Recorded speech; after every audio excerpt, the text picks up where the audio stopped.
Yesterday, chat, if you didn't see, was the last day of Bobby Kotick. Finally, ding dong, the witch is dead. He's gone. There's this article that I want to go through, but good riddance. There's actually some stuff that sparked this, and I'm going to give you a quick preview as we're going through. And there's some tweets that were floating around. Actually, this one's old, but this one as well from COD dev Andy, who actually was the former community manager of Overwatch. He's no longer there anymore. And I was quite close with him and had a lot to say. So, yeah, let's go through this really quick, and I will go through their tweets as well. But I heard this article is pretty good. As Bobby Kotick leaves Microsoft and Activision for good, an ex-employee describes how he once threatened to have an employee killed. That's slightly old news, but yeah. It was his last day after almost 23 years. Stepping down, Bobby Kotick came with Microsoft acquisition of the $69 billion, closed in October. Kotick's time at the helm has been shadowed by controversy, and his departure met with the jubilant outpouring on social media. This included a story by one Call of Duty programmer who claimed Kotick once threatened to have an employee killed. As foretold, a memo to staff earlier this December, swooping leadership changes have been made at Activision Blizzard as the company enters 2024 and is its first year under the helm of Microsoft. The most publicized change was the departure of Activision Blizzard CEO of an employee of 33 years. Okay, we're going to skip ahead. Let's go to the actual tweet really quick, which I already have pulled up. Oh, nope, it's not that one. Not that one. It's this one. This person right here, COD game developer. I worked on COD for 2 years as a programmer at Demonware. Bobby's decisions made our game worse. In my first month, it came out that he threatened to have an employee killed.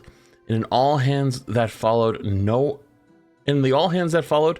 one wanted to speak first, so I demanded his firing in front of everyone. If you've never read anything about this guy, the thing he cares about more than anything else is making money for his company and his image.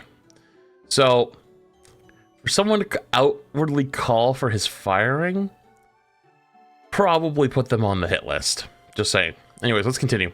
I get that I am very loud and annoying, relatable, and that with my seniority and ease, with my seniority and ease of other opportunities that affords me to certain protections and safety to do such things. But you all need to get on board this train. We need to revolt against people like this every time. If I'd been fired, I'd had several other companies hovering in the wings, but that was why it was on senior staff to dig their heels in.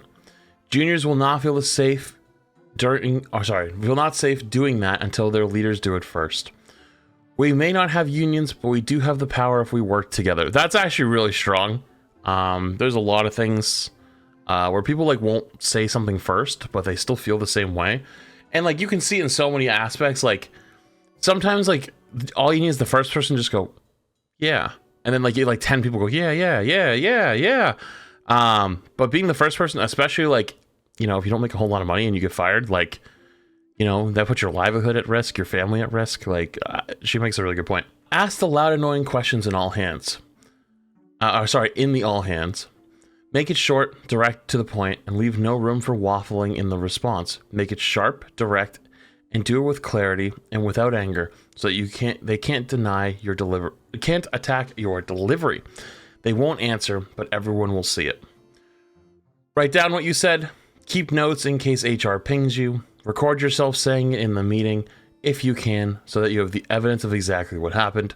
Because piss weak executives will take their exposed failure personally. Demonware protected me, but other places won't. Early in my career, an engineer managed to do things like this, caused discussions that led to him and the entire team quitting on the same day and going to a new company. They all got offered 30 to 50k more to stay, and they all said no. Solidarity. Beating this now due to the notification volume. Stand up for your fellow workers. So, honestly, we've heard stories like this, so I think this is probably the old story of when it came out that this happened. But standing up and be yeah, let's go. You shouldn't be here anymore. And just met with silence. I don't even know what it would have been like to be in the room that day, but that's crazy. But you know, you might be like, oh, Flats, I don't give a f- about COD. Well, you should, because it's part of the same umbrella as Overwatch. And we're going to get to the Overwatch tweet here in a minute. But really quick, see if there's anything interesting in here. Do you aware software development studios known for collaborating with Activision Blizzard ABK on Call of Duty titles has aided other studios within ABK? It goes into more details. Okay. This is not the first time we've heard this story, and Christina does later in this thread to reference the allegations as reported by Business Insider back in 2021. Yeah, so they're talking about slightly older ones. While it's not confirmed if the allegation is true, Kotick has faced accusations from multiple employees over the years, either of direct mistreatment or disregarding problematic workplace attitudes, and swiftly settling complaints out of court. One particular instance that Christina appears to be referencing is the reported voicemail left on an assistant's cell phone in 2006. Yeah, so talking about an older thing, but she was talking about her in the meeting when they were all talking about it after, like, what do we do? It's like, yeah, you should be fired. Now we get to the important one, for us at least. Kotick throws Overwatch under the bus. This is such a trend. Let's read.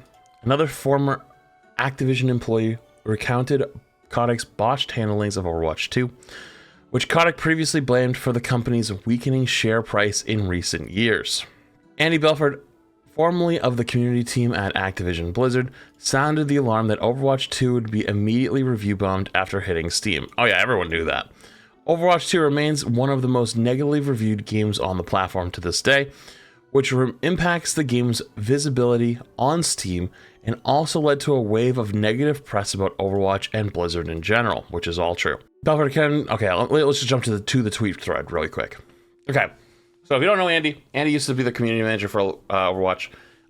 He's responsible for many of the good things that we got in Overwatch. Still has the best Twitter banner in history. Does he still got it? It's still me.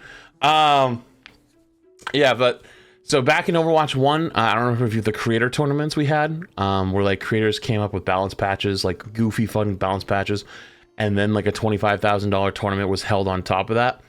He was responsible for that. The return of drops, support a streamer back in Overwatch 1 beta, or the beta for Overwatch 2, as well as the most recent one. The outreach of the dev team to start communicating more. He was the person who bridged that link for us. It was like, hey, this is important. Like, we need to start being more open and communicating. Someone had to start it, and he was the one.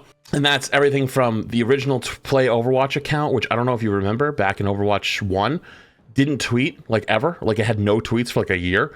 The revival of the Overwatch Twitter account, Aaron Keller making a Twitter account himself to have updates. A lot of the devs, like Alec Dawson, who now, you know, is here designing, like, all of those guys before them never had social media, never were public figures, never talked about the game publicly. It was all like almost like shrouded in mystery, but now they're a lot more open with it, and there's like a person you can put to it. Things like Jared, the dev blogs we get. These are all things that were made that he pushed for us, and so he's no longer there, which is a really big sad. But let me read the tweets. Breaking my silence to share a fun fact. When we planned Overwatch 2's Steam's launch, my team warned months in advance that we were going to be review bombed. We begged for more information, more details, and more resources to help us with the anticipated influx, all flatly denied. Moderation of Steam was put on the community team, not a function of community at Blizzard, so like not normally their responsibility. Despite my refusal to want to expose members of my team to that level of toxic content / posts, when asked whose decision it was to launch on Steam with no additional help, it was Bobby. This is only one example of the culture Kotick bred at Activision Blizzard. Shit flowed downstream, which usually landing on the lowest paid and most overworked individuals. Management was too busy reacting to wildly vacillating decisions and decisions that made zero sense. At the end of everything, player experience / worker meant nothing to C-suite and exec leadership. It was all about the quarter's earnings call. Yeah, you can't say I'm not really surprised on that one. can't really have to say I'm not surprised with that one. So you want a good example? Right back in like, March-ish, the Doomer arc, when they were returning to office, a bunch of devs left, like a bunch of really talented, really good people left Overwatch, and they were like part of the people that like made the launch of Overwatch 2 like good. Yeah, it had some problems, right? But like overall, like the game was kind of kicking for a few months there. And then, yeah, raise his hand, me. Yep, you were another one of them, and I'm still sad that you're gone, because I remember you did amazing shit for us back in the summit and everything before that and after that too. So I'm glad you're doing well now. I know you're in a good spot, but yeah, there was a lot of people that got lost in this. And I remember when I was arguing for this way back when, and people were getting mad at me for some reason. I'm like, you guys are so fucking stupid. It's like, let's say someone's getting paid $90K a year, right? And you're like, holy shit, $90K is a lot of money. Not in Los Angeles. You live in LA. Hello? Like $90K, you fucking got a roommate. You have a roommate, my guy. And so a lot of people that were actually living comfortably in other parts of the country had to pick up and move. And then some of those people got there and they got laid off immediately. Yeah, the return to office kind of fucked it. And I know a lot of people that left. And they were a lot of really, really good people. And it makes me really, really sad because, the Overwatch 2 team was already basically brand new going into Overwatch 2. And now, like, where we are today is, like, it's not all new, but there's still a lot of new people, and it's kind of I saw a tweet about Bobby regarding a donut machine. I saw that as well, but the guy said it was, like, a friend of a friend.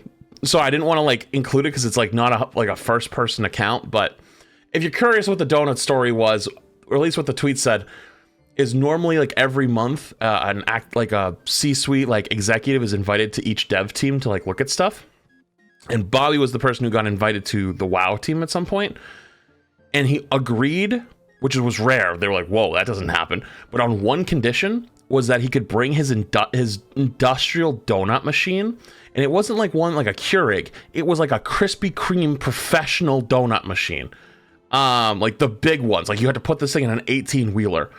And so they were like, well, what do we do for infrastructure? Because you can't just plug it into the wall. So they were trying to figure out how they could get the infrastructure to have electricity to plug in the donut machine. And it got so bad that the owners of the campus, like what Activision Blizzard rents their building from, like the person who owns that whole strip of Irvine, stepped in and was like, no, like you guys can't have an industrial donut machine for a day. Like we can't even get you guys the electricity for that. That's ridiculous. So in conclusion, they didn't get their donuts. But yeah, going back to it, that was wild. I didn't include it because, it's a little bit of a wild story. But anyways, go back to the article really quick. From the community team Overwatch, sounded the alarm of Overwatch 2, immediately review bombed. Yeah, we just read that. Describe the avalanche of toxicity leveraged under his team. Okay, so we just read all that. A new start for Activision Blizzard under Microsoft. Okay, I want to see what they say here, because this is actually really important. Bobby Kotick's tenure as CEO has been marred by controversy since the investigation into Activision Blizzard's workplace in 2018. Many would blame directly at put the blame directly at Kotick's door, well, rightfully so, with allegations of the company Kotick himself not taking sexual harassment, assault, and unequal pay complaints seriously, dating back to 2006. And I've actually heard stories from people that work at Blizzard, like some crazy ass stories, like okay, lawsuits sparked. Okay, we know what the lawsuit. Departure from Activision Blizzard following Microsoft acquisition comes sooner than expected, originally penciled for January 2024. Confirmed his last day of December 29th, perhaps indicating a new year, new start for the company under Microsoft's wing. Let's hope that this is the case. Okay. It doesn't mention it, but this is actually really, really important. One last thing I want to say before we go to Baldur's Gate. People, hold on to your hats, to your dicks, to your pants, whatever it is. Because just because Bobby leaves right this second, you're not going to see big changes probably for at least 6 months to a year, right? Some people are going to look at this and like in January, like say Overwatch still is like fucking boring, right? Because like the balance isn't all there. MAGA maybe is overrunning. People aren't having fun. They're like, well, Bobby's gone. What's their excuse now? Shut the fuck up. It takes a while. So it's probably going to take about 6 months to a year to really start seeing a lot of changes. But this is an extremely good first step. Hopefully they get the resources they need, because Overwatch has always criminally been the understaffed and under resource provided group of Activision Blizzard. Call of Duty's always been the poster child, and World of Warcraft's always been the money farm. So like, you know, they kind of have their own little exceptions. But even it says in the beginning, Bobby would criticize and say Overwatch was the reason for their stock price, right? Where is it? Watch channel Overwatch 2, which Kotick previously blamed for the company's weakening share price over years. Yeah, so basically he's been blaming Overwatch for years for the, like, you know, he's like, oh, they're not doing enough. They're not making enough money. You know, and then, I mean, I guess you could even say, like, a lot of how Overwatch 2's monetization set up is probably a lot of the, because of him. To be honest, because they probably wanted to farm a lot harder, and like things like the heroes and the battle pass, etc. And like, you know, Jared talking about it recently, like they're evaluating getting it out of new heroes out of the battle passes every season, which is like, you know, I'd say that's like an early sign of things improving. So anyways, though, ding dong, the witch is dead. I want to go play some Baldur's Gate. It's a good day to beat someone who plays Blizzard's Activision games / Overwatch.